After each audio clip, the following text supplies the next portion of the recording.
And now, your first Alert 5 weather.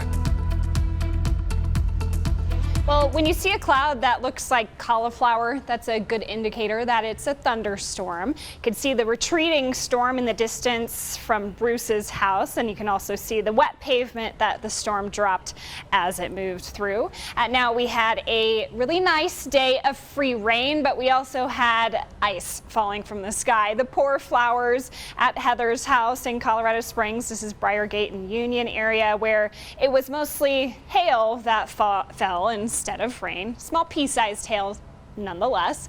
And in Colorado Springs, Susan Bacon in the Rockrimmon neighborhood saw that minor street flooding from the heavy rain plus that hail. Now the storms today have been pretty slow moving, which is why we have that risk for some minor flooding across the area. Plus we have enough storm energy to create that hail and lead to towering cumulus clouds. So most of the thunderstorm activity is kind of centered along the Arkansas River now and into the southeastern plains, although I am looking at potentially round 2 of thunderstorms moving out of Teller County into Colorado Springs area here shortly.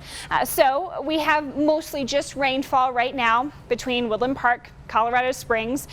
Don't be surprised if you start to see a few pea-sized hail in between the raindrops.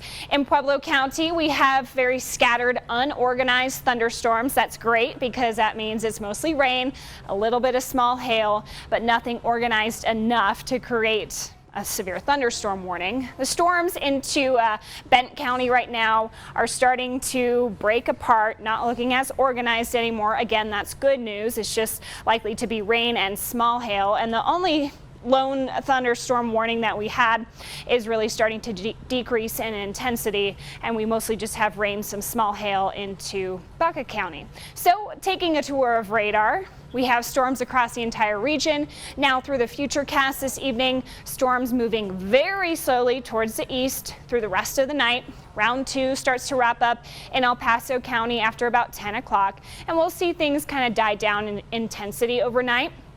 Temperatures tonight will drop to the 30s, 40s, low 50s.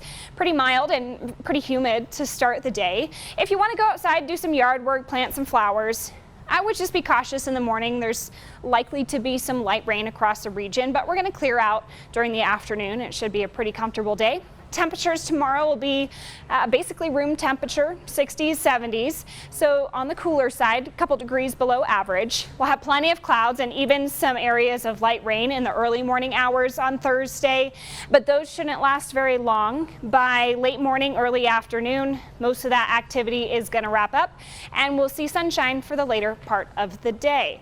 And then things really start to change, and our weather pattern flips to sunny, dry by Friday, and so it should be great weather if you want to go out and about this weekend. Upper 70s, low 80s for this weekend in Colorado Springs.